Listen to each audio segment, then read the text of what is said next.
Você provavelmente sabe quem foi Joaquim Cardoso e sabe que ele fez os projetos estruturais da Catedral de Brasília, dos prédios do Congresso Nacional, do Palácio do Planalto e de muitas grandes obras importantes do Brasil.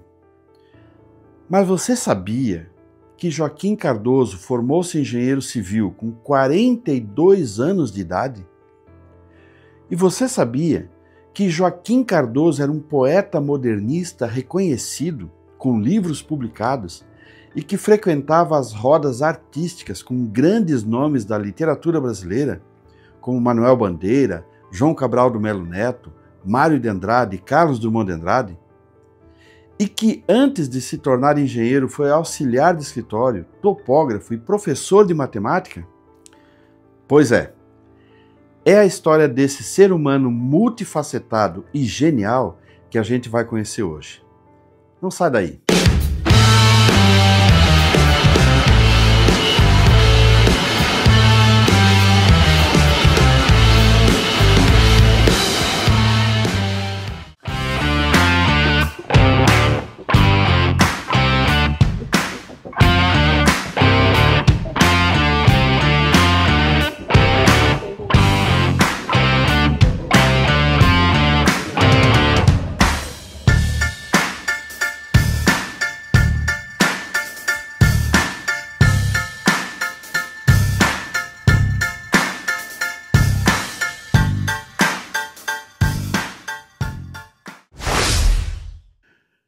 Joaquim Maria Moreira Cardoso nasceu em Recife no dia 26 de agosto de 1897.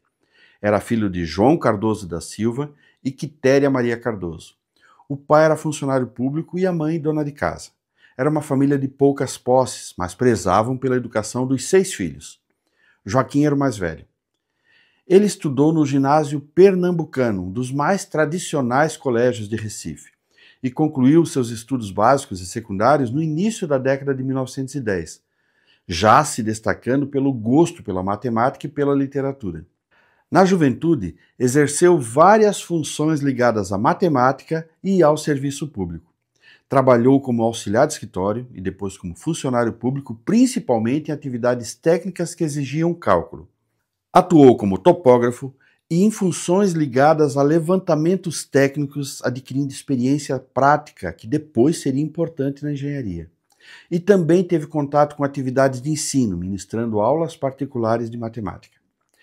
Paralelamente, desenvolveu intensa atividade intelectual, publicava poemas em jornais e revistas pernambucanos. Participou de grupos literários locais ligados ao movimento modernista brasileiro. Escreveu poemas, contos, peças de teatro, criando um estilo que o colocaria mais tarde entre os grandes poetas modernistas do Brasil. Como já foi dito, a família de Joaquim Cardoso era modesta e não tinha como pagar a faculdade longa e custosa como a de engenharia. Além disso, as atividades artísticas absorviam grande parte da sua energia e retardou a decisão de investir na sua formação de engenheiro.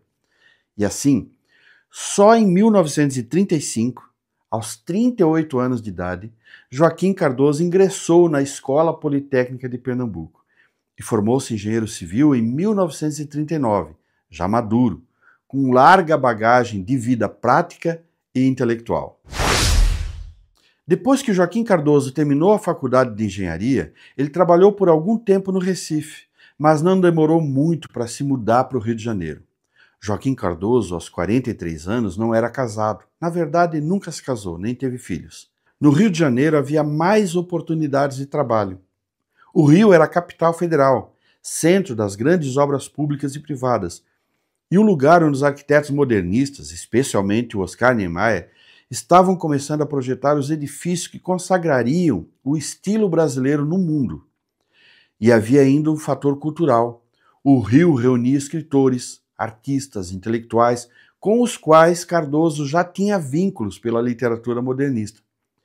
No Rio de Janeiro, iniciou sua carreira técnica e também se aproximou dos círculos literários. Ali começou a construir a dupla identidade que o marcaria para sempre, a de engenheiro das estruturas e poeta das palavras. Cardoso foi chamado para colaborar nos cálculos estruturais dos projetos de Niemeyer logo que chegou no Rio de Janeiro.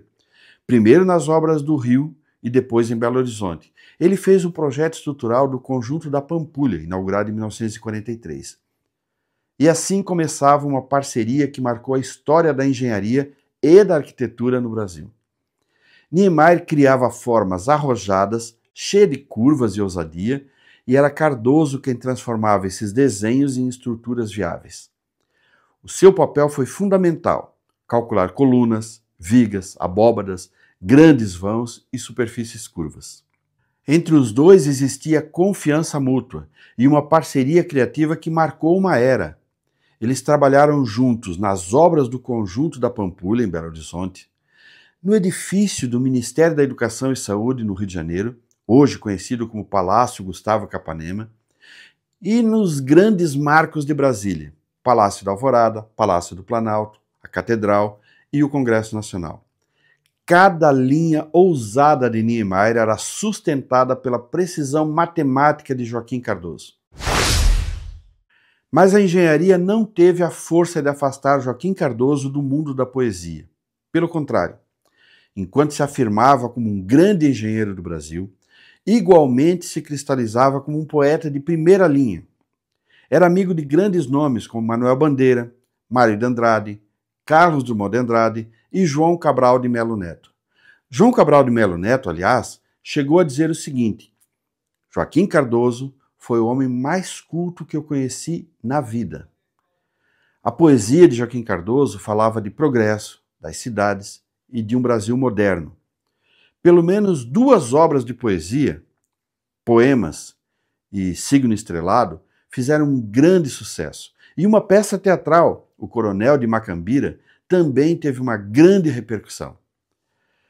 Essa dualidade aumentava a sua sensibilidade para a estética das formas. Cardoso era, de fato, um engenheiro com olhar de artista. Joaquim Cardoso viveu seu pior momento em 1971. No dia 4 de fevereiro daquele ano, uma obra cujo projeto era de autoria de Joaquim Cardoso desabou em Belo Horizonte. Morreram 65 operários, mais de 100 ficaram feridos. Foi o maior desastre da construção civil no Brasil e ficou conhecido como a tragédia da Gameleira. A imprensa fez o seu espetáculo sensacionalista. Houve acusações a todos os envolvidos, inclusive ao projeto de Joaquim Cardoso. Mais tarde ficou evidente que não havia erros no projeto. As investigações apontaram problemas de execução nas fundações e com a gestão do canteiro de obras. Mas na cabeça do engenheiro Joaquim Cardoso, o estrago já estava feito. Ele continuou sendo apoiado por Oscar Niemeyer, que era um grande amigo. Mas Cardoso se afastou dos grandes projetos de engenharia, retornando a Recife, onde passou a viver de forma discreta. Apesar de ter sido completamente absolvido nos processos técnicos e judiciais, a tragédia afetou sua confiança e a sua imagem profissional. Manteve-se ativo apenas na literatura, revisando e publicando alguns livros de poesia. Continuou cercado de amigos intelectuais, mas levava uma vida isolada, marcada pela tristeza do acidente. Ele faleceu no dia 4 de novembro de 1978, em Recife, aos 81 anos, em decorrência de complicações de saúde relacionadas à idade. Joaquim Cardoso foi a engenharia invisível que sustentou o modernismo brasileiro. Seu legado permanece de pé nas curvas de Oscar Niemeyer e nas páginas da literatura. Hoje é lembrado como um engenheiro da poesia, o poeta da engenharia. A história de Joaquim Cardoso nos lembra que a engenharia não é apenas cálculo, é arte também. É também poesia em concreto. Você já conhecia a história do engenheiro Joaquim Cardoso? Sabia desses detalhes todos? Esse é o tipo de conteúdo que você sempre vai encontrar aqui no canal 893.